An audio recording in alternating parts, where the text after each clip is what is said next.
Madam Secretary, thank you for being here today, and thank you for your leadership in supporting farmers, ranchers, and ag producers across the country.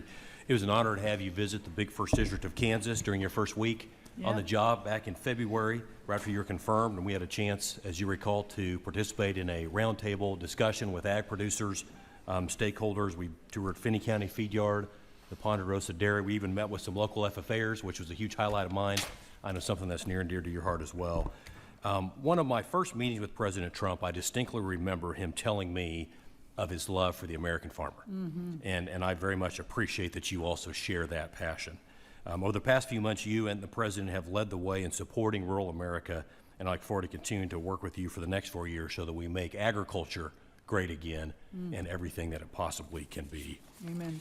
A couple questions. First one, Madam Secretary, the One Big Beautiful Bill Act is a major step forward in the future of American agriculture.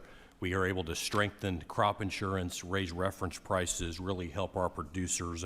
We also are able to include historic landmark investments in funding for trade promotion programs in the House version. After the last administration's failure to act on expanding international markets, I've been really encouraged at your efforts to rebalance trade to support the American farmer and rancher. In particular, I appreciate that you'll be traveling on a trade mission to India here in the next few weeks, where greater market access for crops like sorghum would be a game changer for our Kansas producers and a clear win for the U.S. and India. With the significant upgrade in trade promotion resources, can you share what you and Ambassador Greer will be pursuing to unlock opportunities for U.S. exports, commodities like sorghum as part of our discussion specifically with India? Yeah, specific to India, and I will absolutely, Congressman, circle back to you with a little more detail. I've got about 3 countries ahead of India. Yeah. So I haven't focused on India just yet, even though we're headed there very soon. But I think that India is reflective, to your point on sorghum and a lot of our row crops. There's just so much opportunity there. And I think we've talked a lot this morning about national security. Agriculture security is national security. A lot of that is opening up markets with our friends like India and moving away from other markets that clearly are not aligned with us on a value by value basis. What I have found with Ambassador Greer, with Secretary Lutnick, with Secretary Bessent, and the ultimate sort of deal maker, President Donald Trump, is we are relentless. And again, I think I mentioned this a couple of times, but it's worth repeating.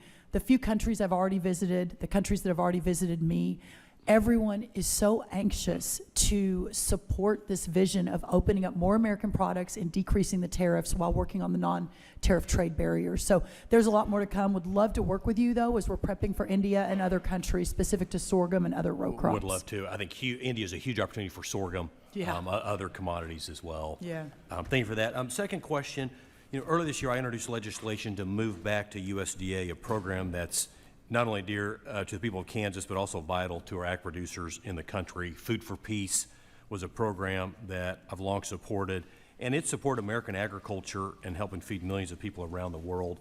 It was originally housed with the USDA when it was created over 70 years ago. McKanson came up with the idea years ago. My bill would return it back to its roots, return it home to the USDA, ensuring its long-term sustainability. I'm optimistic that Congress will soon act to codify this move, realigning Food for Peace with USDA where it began.